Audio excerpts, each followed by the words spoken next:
Hello everyone. तो क्या हाल चाल है आप सभी के। उम्मीद करते हैं सब अच्छे से होंगे। तो आज हम लोग इस वीडियो में जो आपके आकांक्षा एग्जाम का फिजिक्स क्वेश्चन, ठीक है, आकांक्षा के फिजिक्स क्वेश्चन को डिस्कशन करेंगे आज हम लोग, जिसमें आपको यहाँ पे सीखने को मिलेगा कि कैसे हम लोग इजीली क्वेश्चन को सॉल्व कर सकते हैं, याद रख सकते हैं, है ना। तो ये वीडियो काफ़ी इंपॉर्टेंट रहने वाला है आप लोगों के लिए। तो चलिए शुरू करते हैं वीडियो को। तो कहना चाहेंगे, रिक्वेस्ट रहेगा कि अगर अभी तक आप लोगों ने हमारे चैनल को सब्सक्राइब नहीं किया है तो पहले सब्सक्राइब कर लें, ठीक है। यहाँ पे इस तरह की वीडियो आपको मिलता रहेगा जो आपके एग्ज़ाम के लिए इम्पॉर्टेंट रहेगा। चलिए चलते हैं क्वेश्चन पे। क्वेश्चन कह रहा है यहाँ पे, पहला क्वेश्चन है कि किसी गोलीय दर्पण की फोकस दूरी तथा उसकी वक्रता त्रिज्या का अनुपात क्या होता है। ठीक है, आपका वहाँ पे वक्रता त्रिज्या फोकस दूरी के बारे में पूछा जा रहा है कि अनुपात निकालना है। तो हम लोग जानते हैं कि जो आर होता है वक्रता त्रिज्या, वो बराबर होता है फोकस दूरी के दुगुना के। ठीक है, फोकस दूरी से दुगुना के बराबर होता है।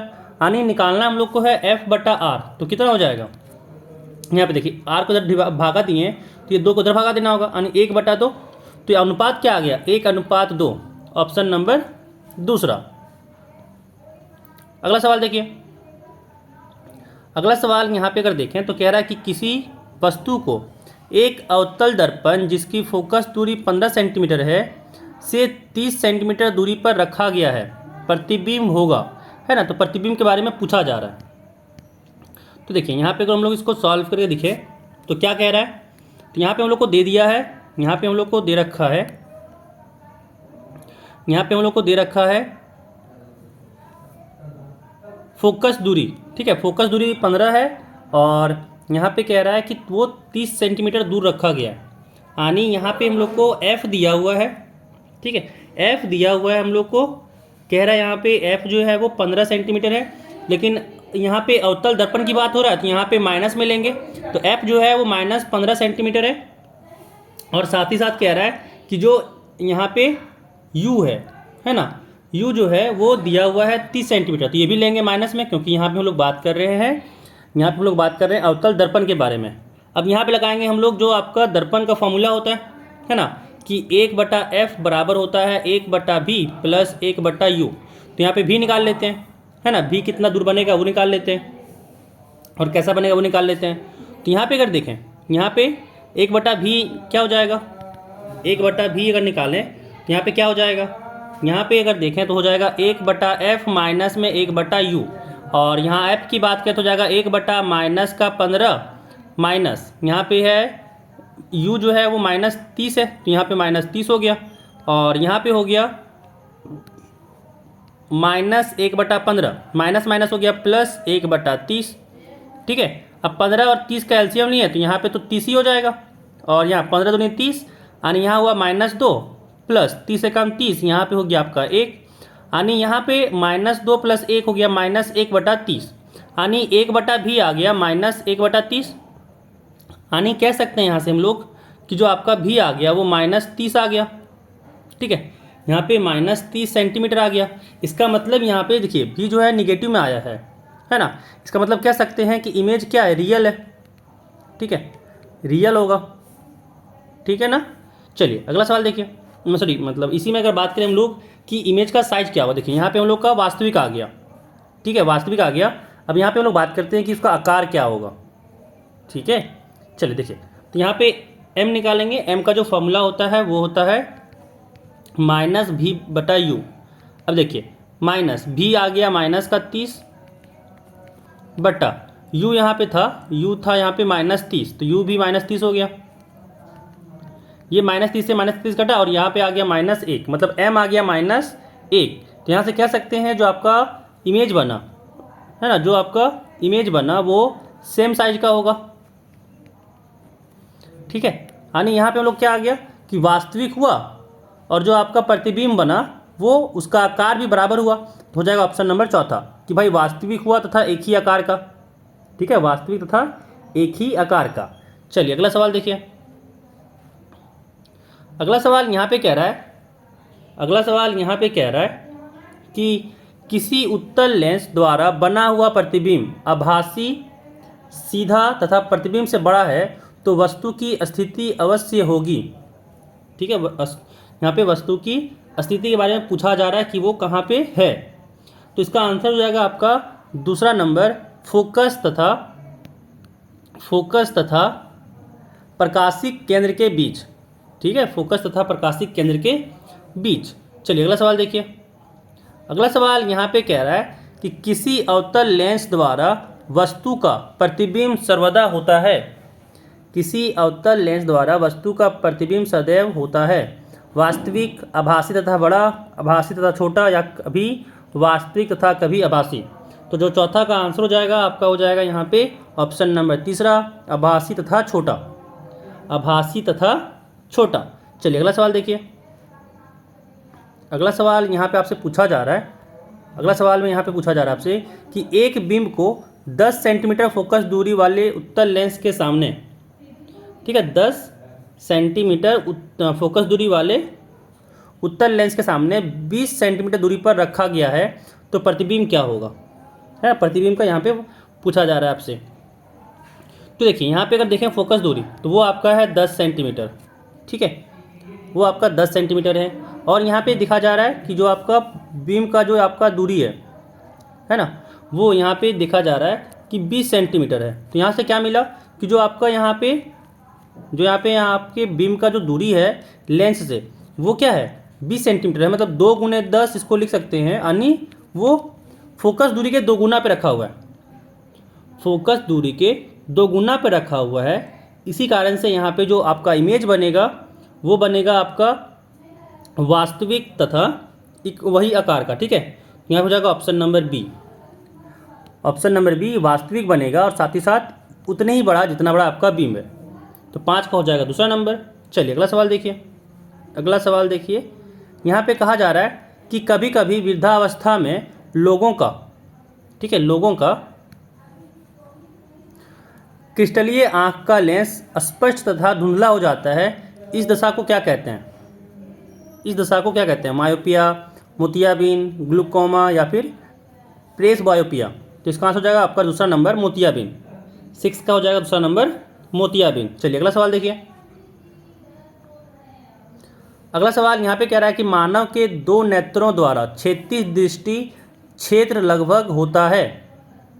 ठीक है, तो इसका आंसर हो जाएगा आपका 7 का आंसर हो जाएगा आपका चौथा नंबर 180 डिग्री। देखिए ये सब सारी चीज़ें आपको याद रखने के लिए हैं, ये सब सारी चीज़ें आपको याद रखने के लिए हैं। ठीक है, चलिए अगला सवाल देखिए। अगला सवाल आपका यहाँ पे है कि आँख में प्रवेश करता हुआ प्रकाश की मात्रा डैश द्वारा नियमित तथा नियंत्रित होता है। ठीक है, ऑप्शन दिया हुआ है पुतली, कॉर्निया, परितारिका या फिर एक्यूज ह्यूमर। ठीक है, एक्यूज ह्यूमर। तो 8वां का आपका आंसर हो जाएगा तीसरा नंबर परितारिका। ठीक है, परितारिका द्वारा नियमित तथा नियंत्रित होती है। चलिए अगला सवाल देखिए। अगला सवाल आपसे यहाँ पे पूछा जा रहा है कि किसी आँख के लेंस की फोकस दूरी में परिवर्तन डैश की क्रिया द्वारा होता है। पुतली, रेटिना, पश्माभी पेशी या परितारिका। तो 9 का आपका आंसर हो जाएगा ऑप्शन नंबर तीसरा हो जाएगा आपका कि पश्माभी पेशी।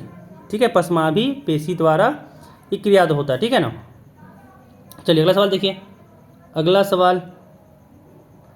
सवाल यहाँ पे कह रहा है कि जब किसी प्रकाश का किरण एक प्रकाशिक रूप से सघन माध्यम से विरल माध्यम से होकर गुजरता है। ठीक है, तो यह है ना, जो एक प्रकाश का किरण है एक प्रकाशिक रूप से सघन माध्यम से विरल माध्यम में होकर गुजरता है। ठीक है, तो पूछा जा रहा है कि ये क्या होगा इसके साथ, कि वह अविचलित रह जाता है, अभिलंब से दूर मुड़ जाता है, या अभिलंब की ओर मुड़ता है, या फिर इनमें से कोई नहीं। यहाँ पे इसमें से जो ऑप्शन दिया उसमें से कोई सही नहीं है। तो 10वां का आपका आंसर हो जाएगा कि अभिलंब से दूर मुड़ जाता है। ठीक है, अभिलंब से आपका दूर मुड़ जाता है कि भाई अगर आपका ऊपर में अगर ऐसा कुछ है कि ऊपर में आपका यहाँ पे सघन माध्यम और नीचे में है आपका विरल। ठीक है, तो जो आपका एक प्रतिबिंब आएगा, मान लीजिए ये प्रतिबिंब आ रहा है ऐसे। ठीक है, तो वो जो अभिलंब से है वो दूर चला जाता है, वो अभिलंब से ऐसे और दूर चला जाता है। ठीक है, ऐसे दूर चला जाएगा ऐसे। ठीक है, तो यहाँ पे हो जाएगा ऑप्शन नंबर आपका इसमें दूसरा। चलिए अगला सवाल देखिए। 10 का दूसरा हो गया।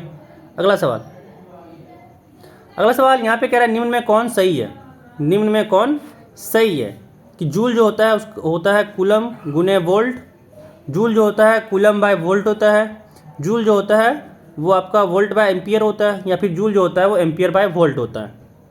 तो आपका 11 का आंसर हो जाएगा ऑप्शन नंबर 1। फॉर्मूला आपको याद ही होगा, जूल बराबर हो जाएगा कूलम गुने वोल्ट। ठीक है, जूल बराबर हो जाएगा कूलम गुने वोल्ट। ठीक है, चलिए अगला सवाल देखिए, अगला सवाल देखिए, यहाँ पे कह रहा है आपका अगला सवाल कि भाई प्रतिरोध R1 तथा R2 समानांतर में जोड़े गए हैं, संयोजन का तुल्य प्रतिरोध क्या होगा। तो यहाँ पे आप लोग फॉर्मूला जानते होंगे कि 1/R जो आपका नेट होता था वो होता है 1/R1 जोड़ 1/R2। तो यहाँ पे अगर देखें निकालना चाहें तो एलसीएम यहाँ पे हो जाएगा R1 गुने R2 और ऊपर में हो जाएगा R1 प्लस यहाँ पे हो जाएगा R2, है ना। R2 यहाँ पे और R1 यहाँ पे, तो पहली बात में लिखने कोई फर्क तो पड़ेगा नहीं। अब देखिए इसको पलट दें तो R नेट यहाँ से क्या आ जाएगा, यहाँ से R नेट हो जाएगा R1 गुने R2 बटा R1 प्लस R2।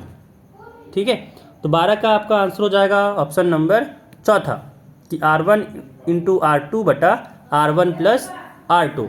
चलिए अगला सवाल देखिए, अगला सवाल यहाँ पे आपसे पूछा जा रहा है, अगला सवाल यहाँ पे आपसे पूछा जा रहा है कि जब I एम्पियर की धारा किसी R ओम प्रतिरोध के आर पार t सेकेंड के लिए चलाई जाती है तब उत्पन्न ऊष्मा की मात्रा क्या होता है, उत्पन्न ऊष्मा की मात्रा क्या होता है। ठीक है, तो जिसको इसका आंसर हो जाएगा आपका, इसका आंसर हो जाएगा आपका ऑप्शन नंबर तीसरा, H बराबर I स्क्वायर RT जूल। ठीक है, I स्क्वायर RT जूल। चलिए अगला सवाल देखिए, अगला सवाल देखिए, अगला सवाल यहाँ पे पूछा जा रहा है आपसे कि प्रतिरोधकता की SI इकाई है, प्रतिरोधकता की SI इकाई है ओम पर मीटर, ओम मीटर, वोल्ट या फिर एम्पियर। तो 14 का आपका आंसर हो जाएगा आपका ऑप्शन नंबर 2, आपका हो जाएगा ओम मीटर। ठीक है, ओम मीटर हो जाएगा। चलिए अगला सवाल देखिए, अगला सवाल देखिए, अगला सवाल यहाँ पे कहा जा रहा है कि घरेलू वैद्युतिक उपकरणों को एक दूसरे से डैश में संयोजित किया जाता है, श्रेणी, समानांतर, श्रेणी तथा समानांतर का संयोजन या फिर इनमें से कोई नहीं, या फिर इनमें से कोई नहीं। तो 15 का आपका आंसर हो जाएगा दूसरा नंबर, समानांतर, समानांतर में संयोजित किया जाता है। ठीक है, चलिए अगला सवाल देखिए, अगला सवाल देखिए, अगला सवाल यहाँ पे है, अगला सवाल यहाँ पे है कि विद्युत चुंबकीय प्रेरणा की परिघटना है। ठीक है, ऑप्शन दिया हुआ है किसी वस्तु को आवेशित करने के लिए, किसी वस्तु को आवेशित करने के लिए, किसी कुंडली में विद्युत धारा प्रवाहित होने के कारण चुंबकीय क्षेत्र उत्पन्न करने की प्रक्रिया, या कुंडली तथा चुंबक के बीच आपेक्षिक गति के कारण कुंडली में प्रेरित विद्युत धारा उत्पन्न करना, या फिर किसी विद्युत मोटर की कुंडली को घूर्णन कराने की प्रक्रिया। ठीक है, ऑप्शन नंबर यहाँ पे हो जाएगा, इसका सही आंसर हो जाएगा ऑप्शन नंबर तीसरा, कुंडली तथा चुंबक के बीच आपेक्षिक गति के कारण कुंडली में प्रेरित विद्युत धारा उत्पन्न करना। ऑप्शन नंबर इसका हो जाएगा तीसरा सही। चलिए अगला सवाल देखिए, अगला सवाल देखिए, यहाँ पे पूछा जा रहा है आपसे, पूछा जा रहा है आपसे यहाँ पे कि किसी AC जनित्र तथा DC जनित्र में एक मूलभूत अंतर यह है कि, ऑप्शन दिया हुआ यहाँ पे 4 कि AC जनित्र में विद्युत चुंबक होता है जबकि DC मोटर में अस्थायी चुंबक होता है। दूसरा ऑप्शन कि DC जनित्र उच्च वोल्टता का उत्पादन करता है, या फिर तीसरा ऑप्शन AC जनित्र उच्च वोल्टता का उत्पादन करता है, या फिर चौथा नंबर ऑप्शन कि AC जनित्र में सर्पी वलय होता है जबकि DC जनित्र में दिक् परिवर्तक होता है। तो 17 का आपका आंसर हो जाएगा ऑप्शन नंबर चौथा कि AC जनित्र में सर्पी वलय होता है जबकि DC जनित्र में दिक् परिवर्तक होता है। ठीक है, 17 का हो जाएगा ऑप्शन नंबर चौथा। चलिए अगला सवाल देखिए, अगला सवाल यहाँ पे कहा जा रहा है अब कि विद्युत फ्यूज तथा स्विचों को संयोजित किया जाना चाहिए, ठीक ना, विद्युन्मय तार के साथ, उदासीन तार के साथ, भूसंपर्क तार के साथ, या फिर इनमें से कोई नहीं। तो 18 का आंसर हो जाएगा आपका ऑप्शन नंबर 1 विद्युन्मय तार के साथ। ठीक है, विद्युन्मय तार के साथ। चलिए अगला सवाल देखिए, अगला सवाल यहाँ पे पूछा जा रहा है कि जब दो आवेशित वस्तुओं को संयोजित किया जाता है तब उनके बीच कोई धारा प्रवाहित नहीं होती है यदि उनके डैश यहाँ पे दिया हुआ कि बराबर है, बुरा कौन सा यहाँ पे फील होगा, धारिता, विभव, आवेश, या इनमें से कोई नहीं, या इनमें से कोई नहीं। तो यहाँ पे हो जाएगा ऑप्शन नंबर दूसरा विभव। ठीक है ना, यदि उनके विभव बराबर हैं, यहाँ पे आंसर नंबर हो जाएगा दूसरा ऑप्शन। देखिए अब अगला क्वेश्चन यहाँ पे, अगला क्वेश्चन यहाँ पे पूछा जा रहा है आपसे कि विद्युत शक्ति व्यक्त की जाती है, विद्युत शक्ति व्यक्त की जाती है। यहाँ पे फॉर्मूला पूछ रहा है कि P बराबर होता है V बाय आई द्वारा, P बराबर I बटा V द्वारा, P बराबर I बटा V द्वारा। ऑप्शन तो सेम ही हो गया। या ऑप्शन में चौथा P बराबर VI द्वारा। तो 20 का आपका आंसर हो जाएगा ऑप्शन नंबर चौथा P बराबर VI द्वारा। ठीक है, P बराबर VI द्वारा आपका हो जाएगा इसका आंसर। तो यहाँ पे हम लोग 20 क्वेश्चन किए इस वीडियो में। अगले वीडियो में नेक्स्ट 20 क्वेश्चन करेंगे। ठीक है, तो अभी तक अगर आप लोगों ने कहना चाहेंगे कि अभी तक आप लोगों ने अगर सब्सक्राइब नहीं किया है हमारे चैनल को तो सब्सक्राइब कर लें, क्योंकि यहाँ पे आप लोगों को इस तरह के वीडियो मिलते रहते हैं। मिलते हैं फिर अगले वीडियो में।